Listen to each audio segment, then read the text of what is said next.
I'm so happy to share with you my fifth and final webinar. Welcome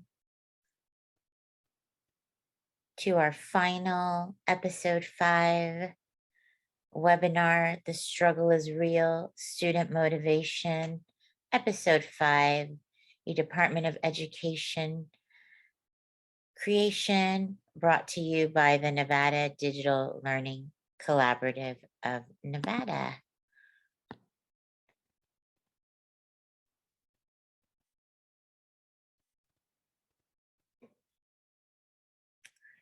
My name is Tanya Ordinola. I have been a teacher for CCSD for 14 years. I was picked for 2021, 2022 as a digital ambassador to help in any way that I could with digital learning, bringing you resources and trying to give you information and tips to help improve your digital learning. I thank you for that time. I've had a great time. Today, you're going to see me at the end in action teaching, and I hope you will enjoy it.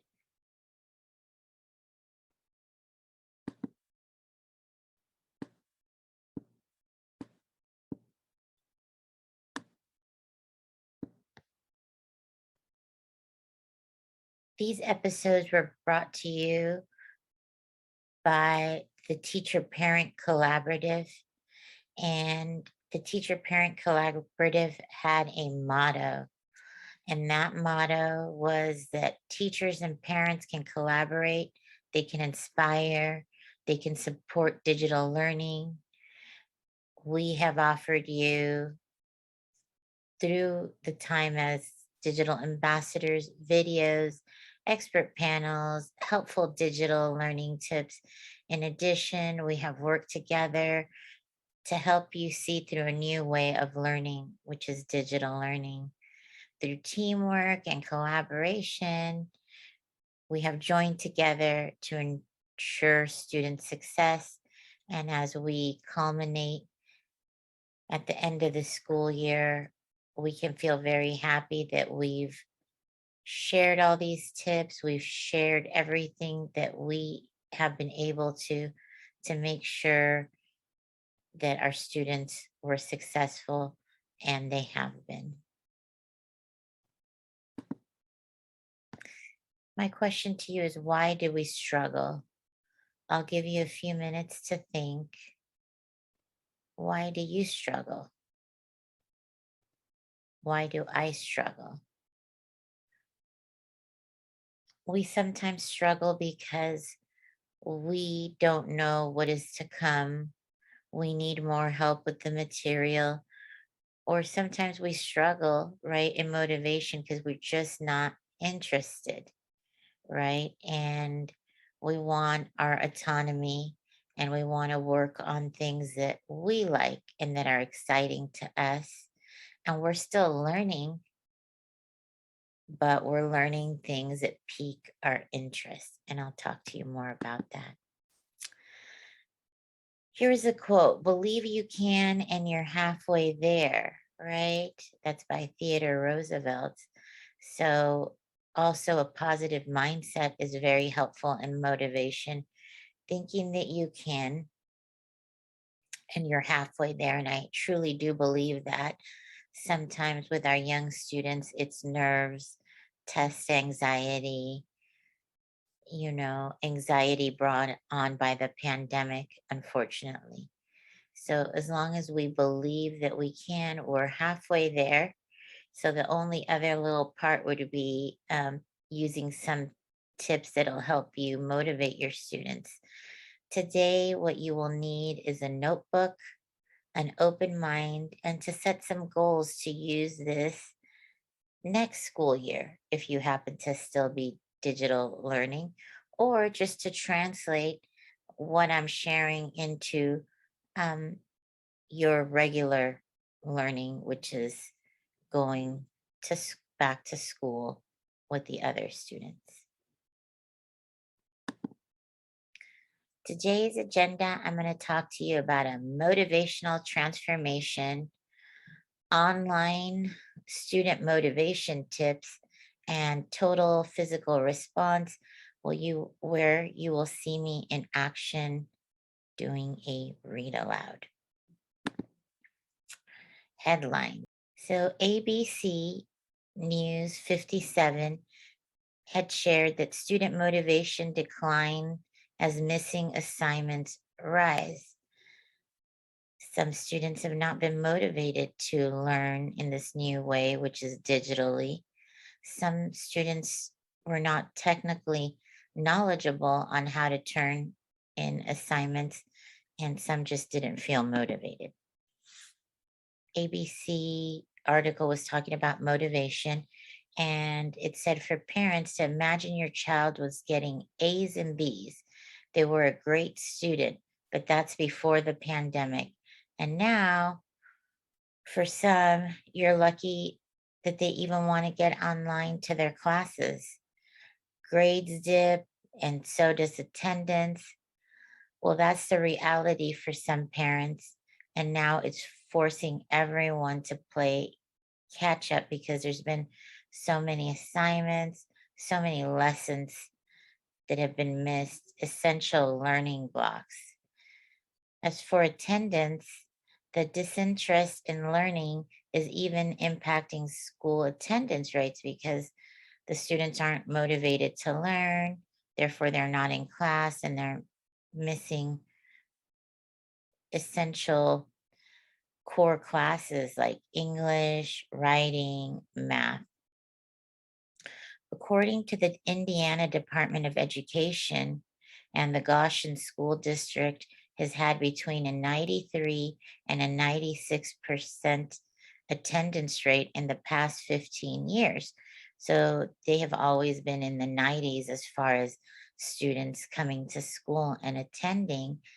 But now in 2020, 2021, those numbers are just at 85.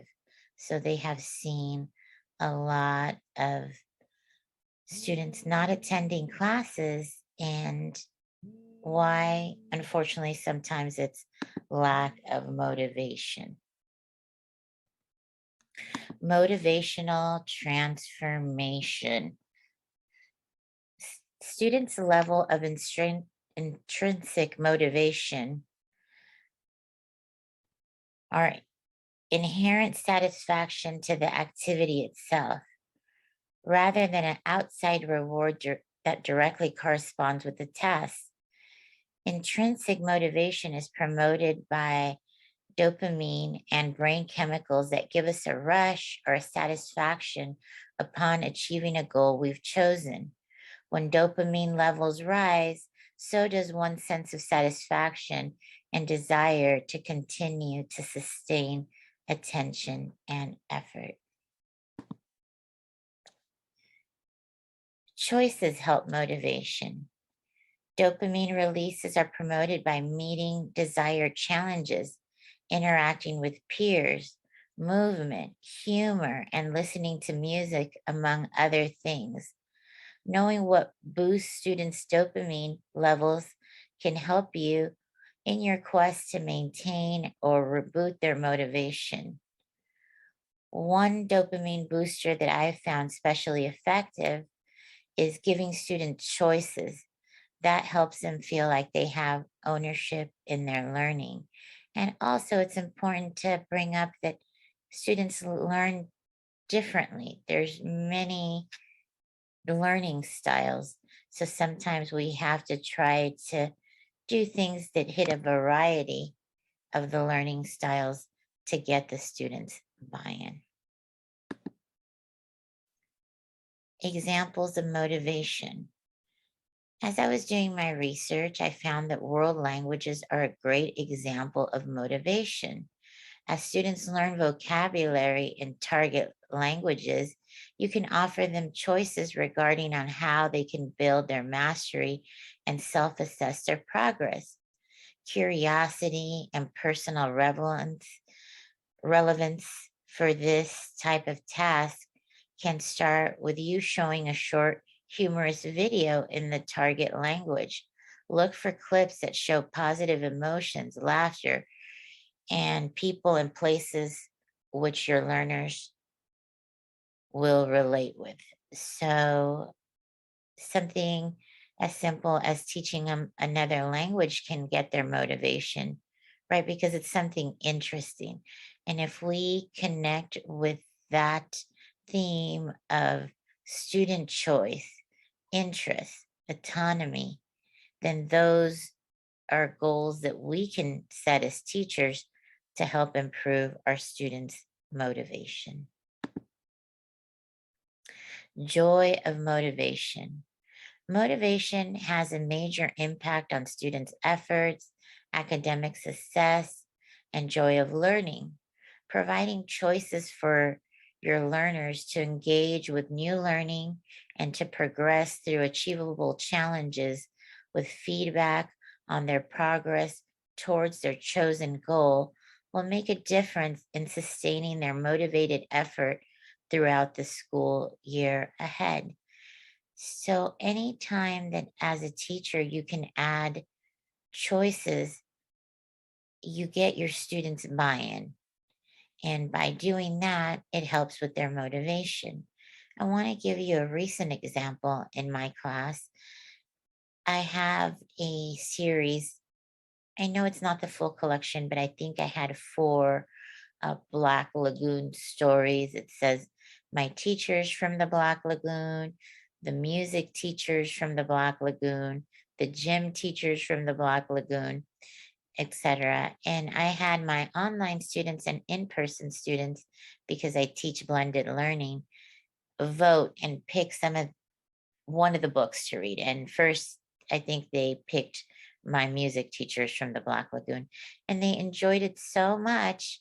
And then the next day, they were saying, Can we vote again? Because they noticed that it was a series. And I was like, Yes, of course. So I really read them the four stories that I had, and they really enjoyed it. So anytime we can get our students buy in, also, if there's a craft that you may want to do and you're debating, well, should we do this or this craft or that one? You can always print out, put it on your whiteboard and say, let's vote. Which one are you interested in? And when we get the students to buy in again, is when we can help with their motivation. Online student motivation teacher tips. So, number one, an interactive class. Teachers can maintain students' engagement by keeping them on their toes with questions throughout the class. Even the idea that they could be asked a question will be enough to keep the students that bit more engaged throughout the duration of the lesson or unit.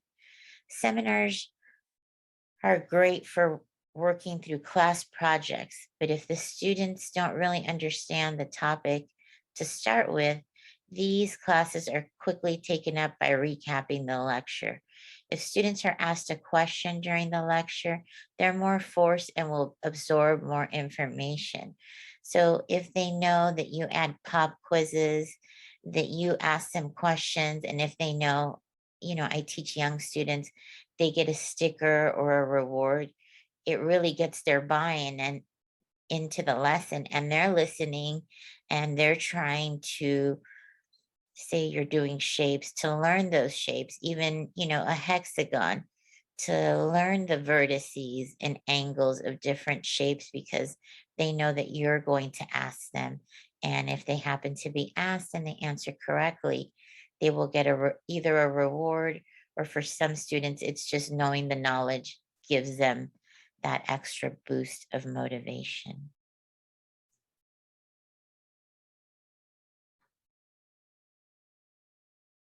Challenges. And as we were talking, we continue with spontaneous quizzes, which are particularly good for motivation. Those that are less engaged will really love challenges in the classroom. Even though they have a little time to get right into gear or recap the quiz at the start of the lesson, help them remember the key information so they can get focused and they can have fun in those quizzes. Because if we don't give them the background knowledge and quiz them, we won't be able to have the motivation that we are hoping to obtain. If we give them the background knowledge, do a good review, continue with the lesson, and then ask questions, maybe they've taken notes or really captured something that has piqued their interest in the lesson, and they'll be more focused. So it's really important to remember to have quizzes, competitions, prizes. I'm telling you, it works in my classroom. It works digitally as well. If you're teaching the students online, me and my colleagues made little puppets um, with like motivational sayings like "You're a superstar," "Way to go," "A plus," all sorts of great motivations. And if the student answers correctly, and they're answering correctly online, we wave the little flags we've made to them, and you should see the smile and joy in their face. They really love, number one, that you called on them, number one, because they're feeling part of the lesson, and number three, because you're challenging them and that's keeping the student on their toes.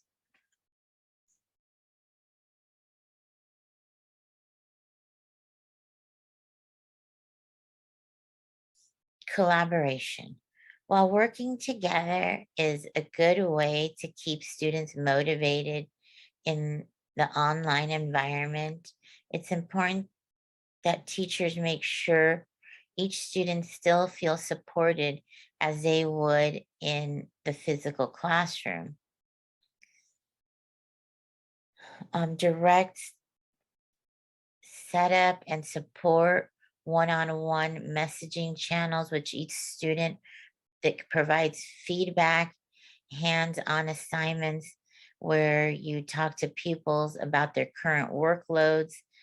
Keeping the door open of communication is effective in student success and making sure no one is left behind. So we really want to collaborate with the students, and that helps keep them motivated, especially if they're online. You're keeping tabs on them. You're still sending them, an email, "You weren't in class, we missed you," or even if they're sending assignments through Canvas or Google Classroom, we're looking at them, we're giving them, feedback, something positive that helps keep students motivated.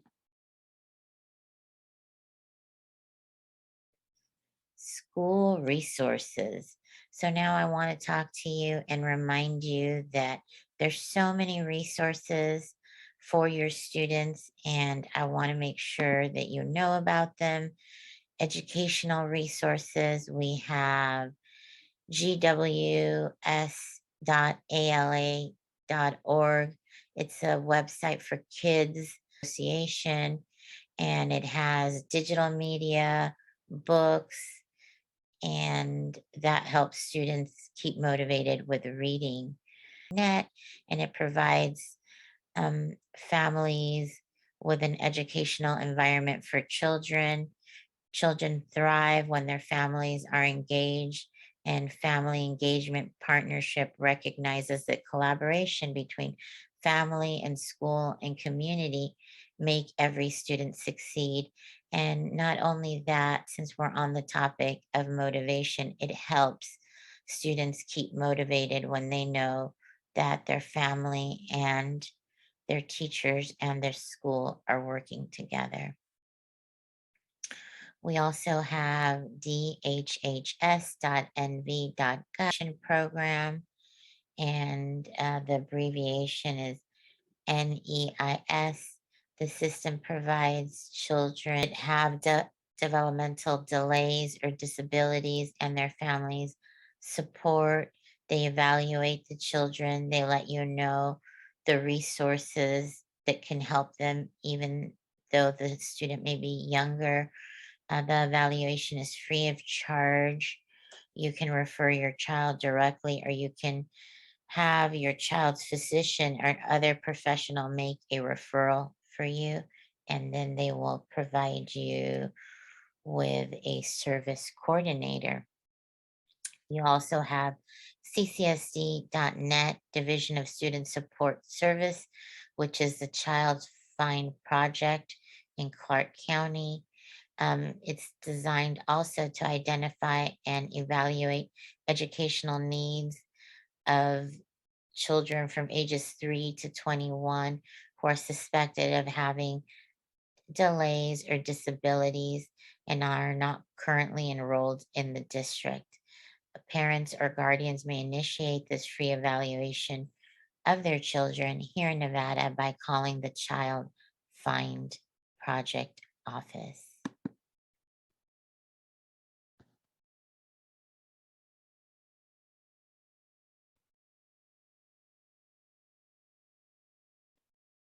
First, for digital support, it offers the community benefits towards phones or internet service. Also, the U.S. Department of Education, Housing and Urban Development, which is the Connect Home USA resource where the Public Housing Authority helps residents with free or affordable internet units. Teacher resources here in Nevada, the Public Education Foundation, which provides, they're always having events and always welcoming teachers to go and find different resources for their classroom. I know one great thing that I got from the Public Education Foundation that I can show my students, and it really came in two huge packs, so I can always give a student one of the 3D shapes, be it a cube, a cylinder, a cone, and the students can touch it and then trade and just really see those three-dimensional shapes for what they are. Webinar. So the last webinar is this one, The Struggle is Real, with student motivational tips. And now I'm going to give you reading tips and a read aloud where I talk about TPR, which is something really great to use in your read alouds. It really helps students connect and feel motivated with what they are learning. But first, reading tips. Parents, you have asked me for reading tips. That's what I hear from my classroom students when I've been giving these webinars from our other parents. All parents are always thinking like, please give us reading tips. We want our student to be a lifelong, but reader, and what can we do to start early with that, right? So here I am going to first share the importance of read alouds. You will be seeing me do a total physical response read aloud. Reading books aloud helps students explore their imagination and helps them make real world connections. Read alouds help students develop great listening and prepares them to understand the written word. So next I'm going to share a reading video and then a read aloud using total physical response teaching method.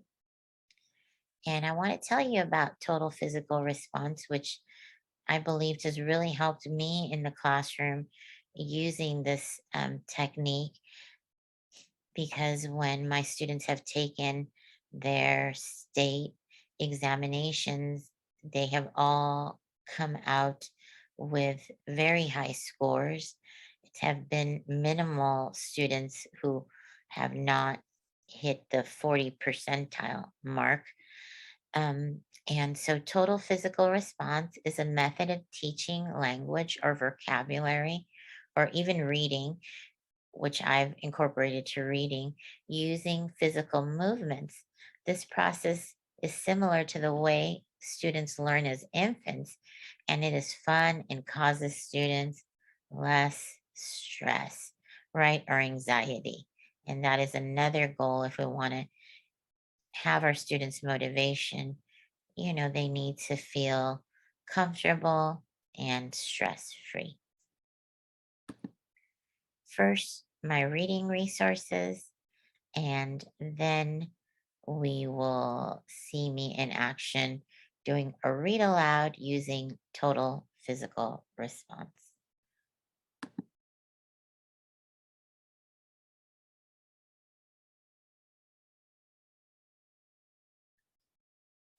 Parent teacher reading resources.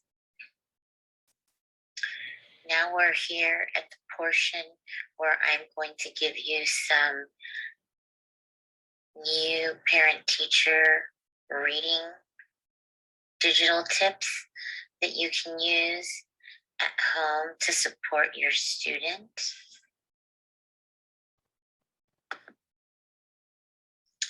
The reading resources that we'll be discussing, number one is moving forward and assessing your student. Encourage literacy habits with your student. Reading resources and specialists, and advocate for students, your student at home, or if you have various students at home.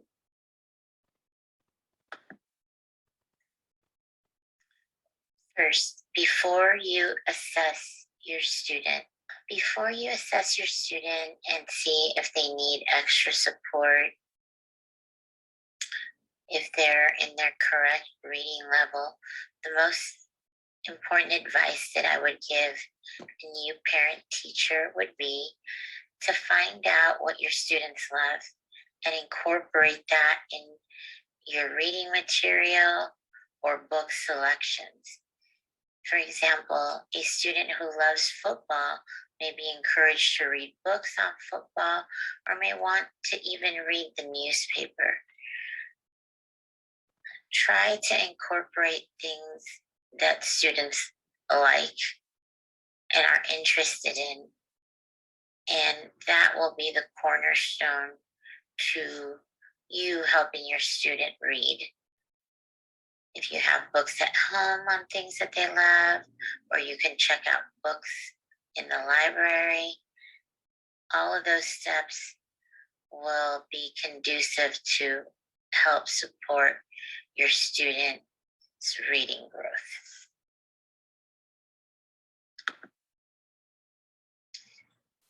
Assess your student. Now, when you come to the part to assess your student, try to use past report cards, past notes from teachers. You could even go as far as sending an email to your teacher and asking them for an update link. And using report cards, notes, test scores, and the response from your teacher will give you an idea of where your student is at. If you feel that your student is at level, then that's good. You can continue doing what you're doing.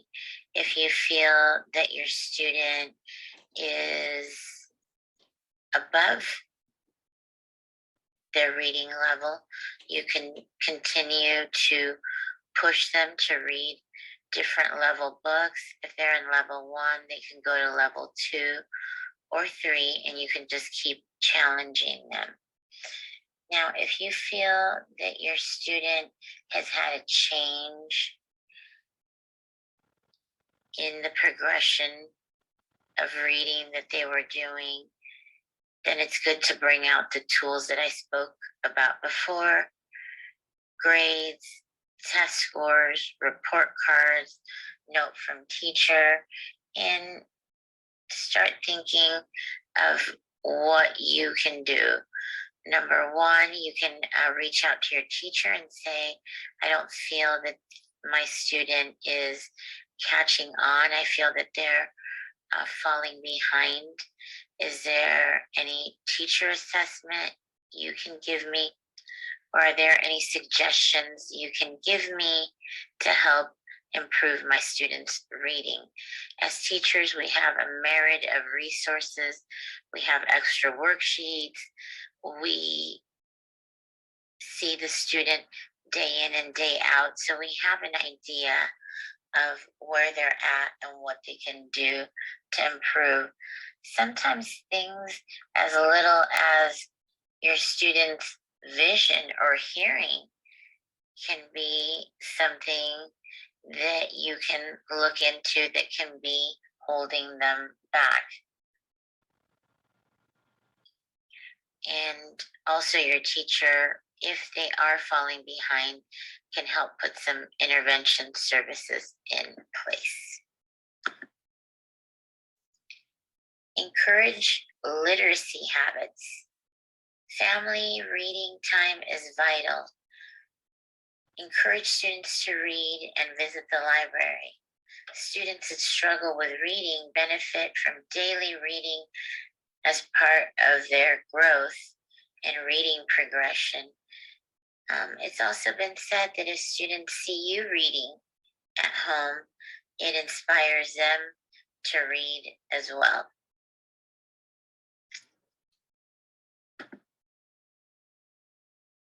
Encourage literacy habits. Good encouragement is reaching out to resources like libraries, borrowing books from the classroom.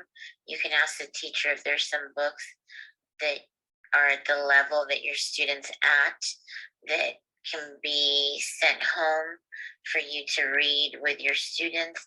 Sometimes when you are helping at home as a new teacher, right, digital teacher at home, you'll know that if you partner with your teacher and your student is reading a certain book, when they're done, you can email your teacher about the book that they are done reading, and the teacher can talk to the student and congratulate them on reading at home, and also ask them questions about the book, and have the student summarize the book.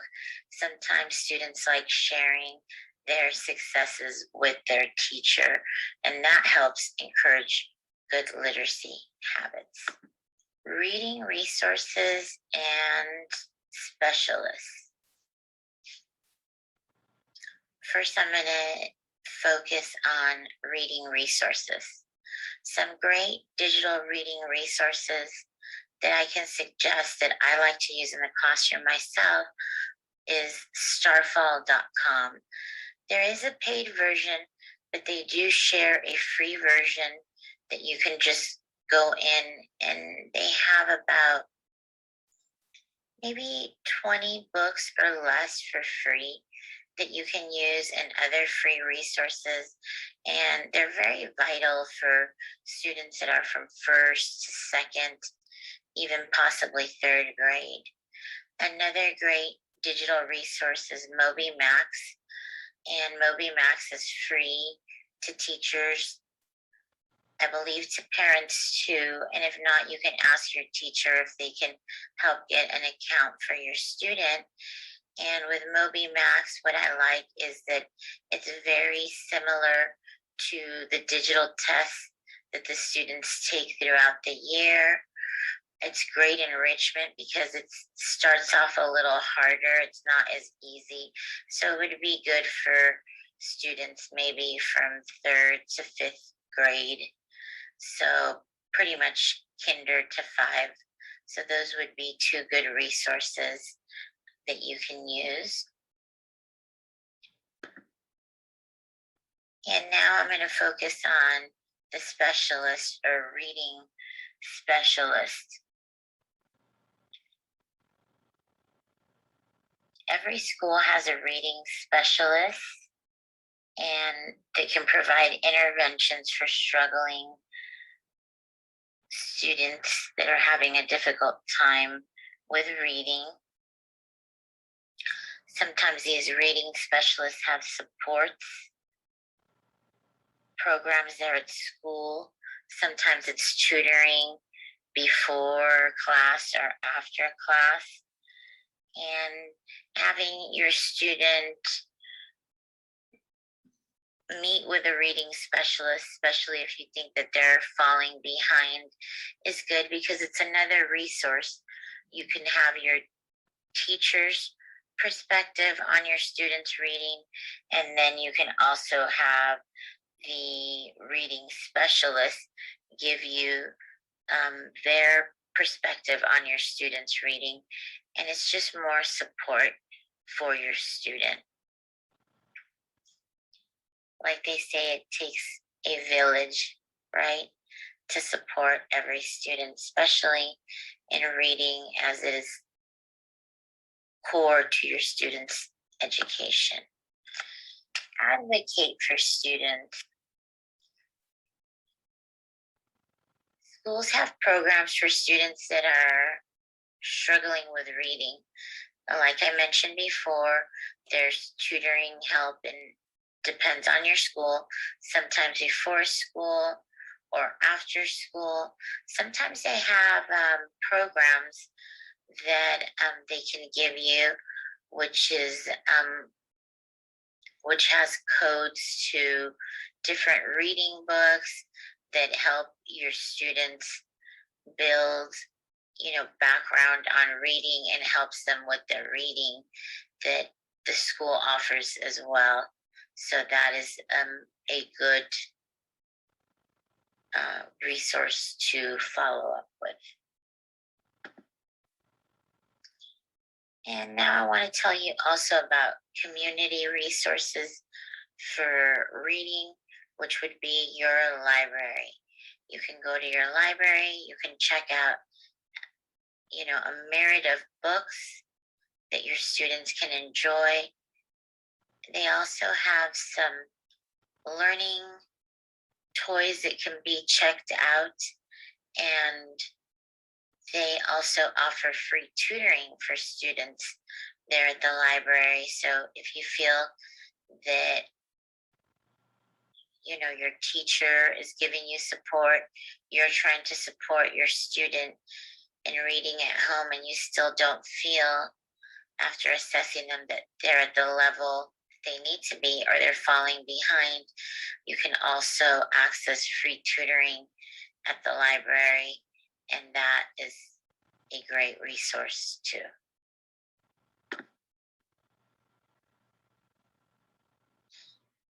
And lastly, I wish you happy reading, and I hope that these resources and ideas help you, and they help you know that, the first thing in helping students to read is knowing what they love to read. The second thing is assessing them, so you're helping them improve their reading or support their reading. Are they on level? Do you feel they need more enrichment? Or do you feel that they need support from the teachers and reading specialists, or that they would benefit from tutoring? The next thing is to advocate for your student. So if you see them falling behind, reach out to teachers. Know that we're here to help you, even if it's digital learning, online learning, blended learning. We're here to support you. You let us know what help you need, and we have resources, we have extra worksheets, we have ideas for you. And so just reaching out to us, advocating for your student, is a good step in supporting their reading growth. Okay, and without further ado, this is me teaching total physical response through a read aloud. I hope you enjoy it.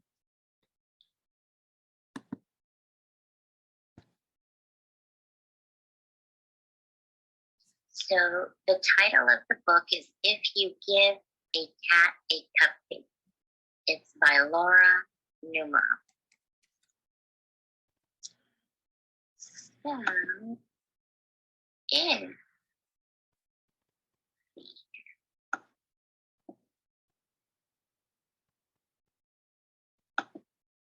if you give a cat a cupcake, he might ask you for some sprinkles to go with it. Everyone, let's have sprinkles come down. When you give him the sprinkles, he might spill some on the floor. Cleaning up will make him hot, and he'll want to put on a bathing suit. And he'll want you to take him to the beach. And he'll want to go in the water. Students, let's go swimming in the water. He'll want to build a sandcastle too. And then he'll want to look for seashells. Students, let's look for seashells. He'll find a few other things as well. He'll put them all in his pail and he'll try to pick it up. Students, let's try to pick up everything. But it'll be too heavy and he'll decide he needs to work out. First, he'll warm up on the treadmill. Then he'll lift some weights. Students, let's lift some weights. Help me. Ooh, and he may even try a karate class. He's trying to build his strength. After the gym, he'll want to go to the park. When you get there, he'll see rocks and he'll climb to see how high he can go. At the top, he'll see a lake. Students, let's look for the lake. And he'll want to go rowing. He'll be the captain and you'll have to row. Students, let's row. Then he'll notice a merry-go-round and he'll want to go for a ride. He'll want you to go for a ride too. He'll choose a horse with the purple mane and he'll choose the whale. The whale will remind him of the Science Museum and he'll ask you to take him there. First, he'll find the dinosaurs. Students, let's be T-Rexes. And then he'll visit the Hall of Apes. When the museum closes, you'll have to leave. On the way home, you'll pass by the beach and you'll have to help him gather all his things. Students, let's help him gather all his things and carry them up. Then he'll want to race you. When you get home, he'll empty the sand from his shoes and it's going to spill all on the floor. Let's have sand spilling all through the floor. Seeing the sand on the floor will remind him of sprinkles. And he'll probably ask you for some sprinkles. And chances are, students, if he asks you for sprinkles, let all those sprinkles fall. Once you give him the sprinkles, he'll want a cupcake to go with him. The end. All right, students. So now we will be doing an art project that goes with this read aloud. Here are some shapes: hexagon, rectangle, repeat after me, square, circle, heart, rhombus, star, semicircle, pentagon, trapezoid, triangle, and oval. Go ahead and look at these shapes, and I want you to tell me if you see anything. Yes, you see a star. You see a star on the circle, you see a star on the trapezoid, and you see a star on the oval. So go ahead and say those words with me, because in our drawing that goes with the read aloud, we're going to be using these shapes. So the first shape is circle. You can show me a circle and say circle.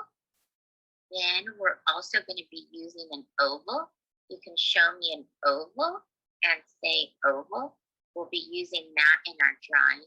And we'll be using a trapezoid, but it's going to be an upside down trapezoid. So with that, I am going to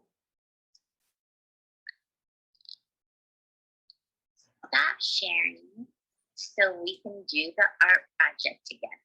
So the first shape that I mentioned to you, and you should already have your paper and your markers. And the first shape that I mentioned to you was an upside down trapezoid. So that's the first thing that we're going to do. The second thing that we're going to do for our read aloud is we're going to draw an oval. We're going to draw a big oval. Then we're going to draw a smaller oval. Then we're going to draw an even smaller oval. So then we'll have 3 ovals. We'll have a circle. And that's going to be the cherry on top of the cupcake. So we're going to do a cherry stem. So go ahead and remember, upside down trapezoid, oval, longer, middle size, small, and your cherry. When you're done with that, you're going to draw another circle here. And you're going to draw 2 little circles inside. Then you're going to do a sideways V. And then you can even put a smiley face. Now, inside the eyes with your black marker or black crayon, you're going to color inside. Go ahead and color inside. Shape it out as much as you can as you're doing it on paper. And I'm doing it here on this whiteboard for you. And when you color inside, you'll leave those circles because that's our cupcake eye, right? Then you can also put sprinkles all around.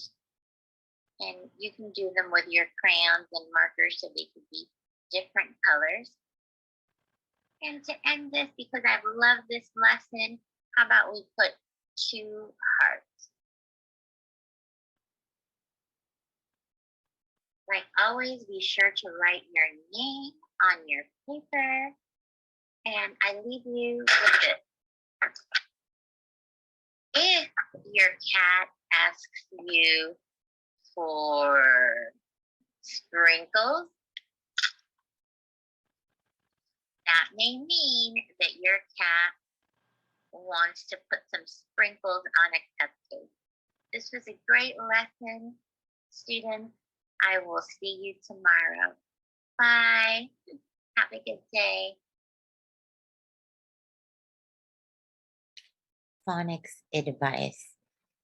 I didn't want my last video to end without giving you a huge nugget of gold, which is phonics advice.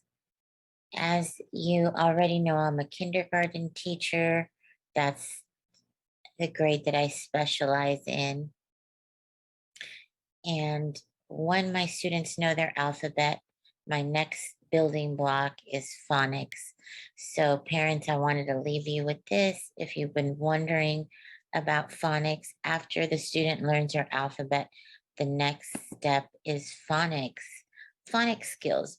Readers use phonics skills beginning with letter or sound correspondence to pronounce words and then attach meaning to them. As readers develop, they apply other decoding skills, such as recognizing word parts like roots and affixes. Word parts give students the ability to decode multi-syllable words. And it's so great when you start teaching students the second building block, which is letter sounds, because then the third block is them putting all the sounds that they know together and they start to read. And it's something very beautiful to be part of. Without further ado, my favorite phonics song of all time that I use when I'm trying to teach my students their letter sounds I wanted to share with you. I know I had tried to share it in the other video, but I don't think it connected that well, and I think the volume was a little bit low. But please enjoy my last negative gold on phonics.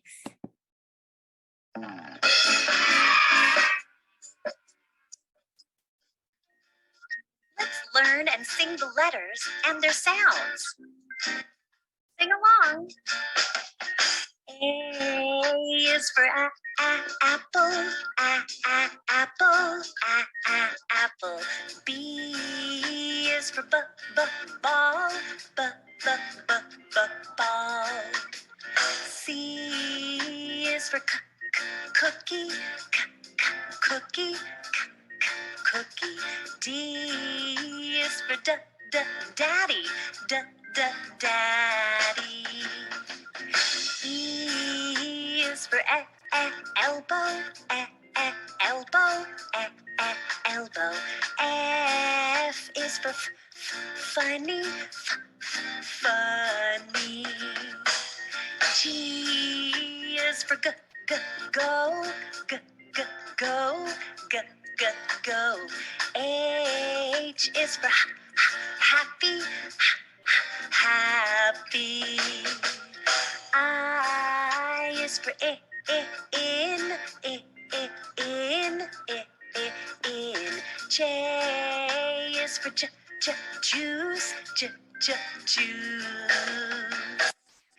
K is for kick, kick. L is for look, look. M is for mommy, mommy. N is for no, no. O is for off.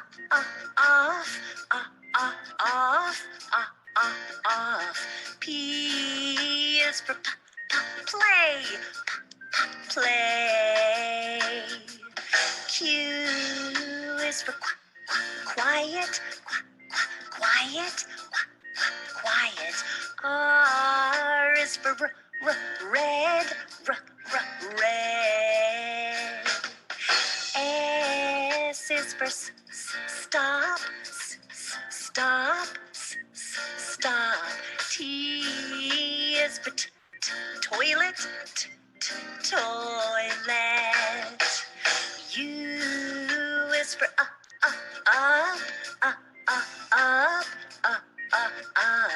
V is for the voice, the voice. W is for water, water. X is for X. Y is for yes, yes. Z is for zero, zero. Now you know the sounds of all the letters. Practice with me and you'll get better. Good job.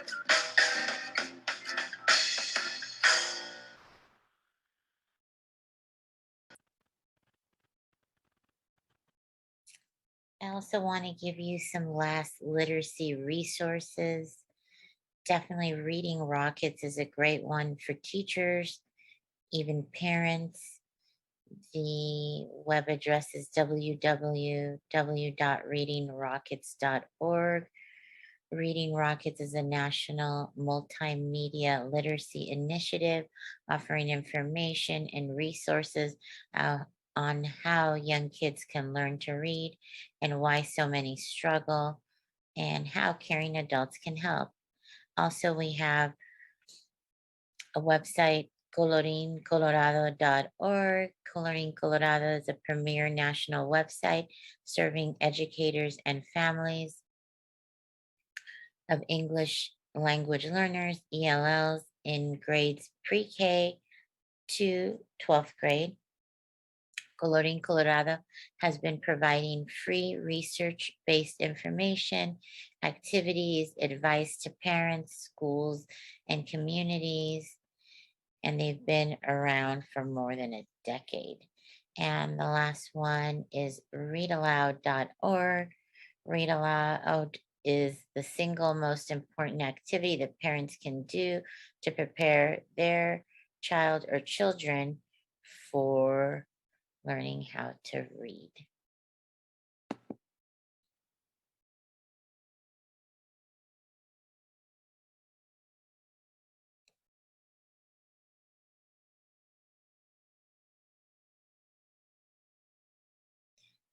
And now I give you teacher advice. It'll be the last time that you hear my last webinar and the last time that you hear some great teacher advice from teachers here in Nevada.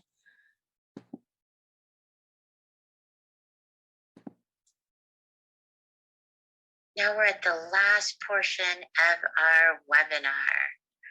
This is the response to the questions that we posed at the beginning.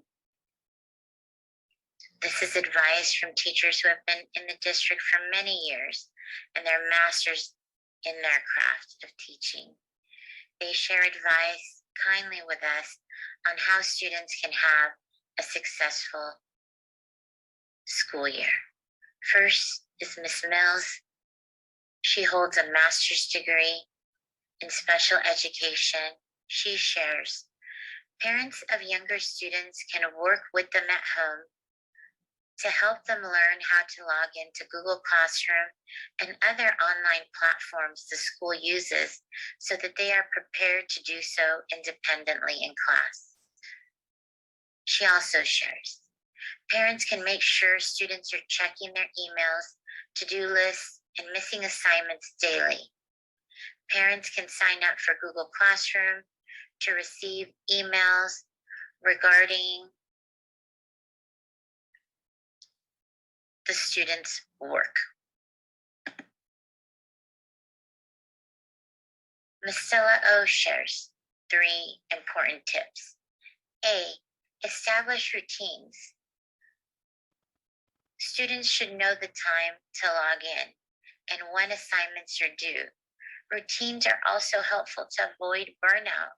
Using a timer to ensure that the student has time outdoors or away from technology is helpful as well. B, establish guidelines. Make sure your students know that they should be engaged during class and not surf websites while in class. Parents should check in regularly while students are online and communicate with the teacher to ensure students are engaged in class. C, establish expectations. Communicate with students what they are expected to complete based on assignments and teacher syllabus. Provide a reward system for students so they can work for something that they like or want. And lastly, we have Ms. McNulty and Ms. Harper. Ms. McNulty shares, parents can help their students prepare for a successful digital school year by having step-by-step instruction with pictures on how to navigate all the programs we use in class. Creating a learning environment similar to school is ideal. Daily structured activities like bedtime, wake up time, getting dressed, lunch, recess, homework, and free time would all be examples of school-like environments. Next, we have Ms. Harper. Establish a routine in order to help the students stay on track. I would also suggest setting up a learning corner that is free of any distractions, which I believe would help them feel like they have a classroom type environment. Also, I believe that parents should encourage the students to participate in class discussions and activities. This will help them pay attention and stay engaged. Ms. Harper.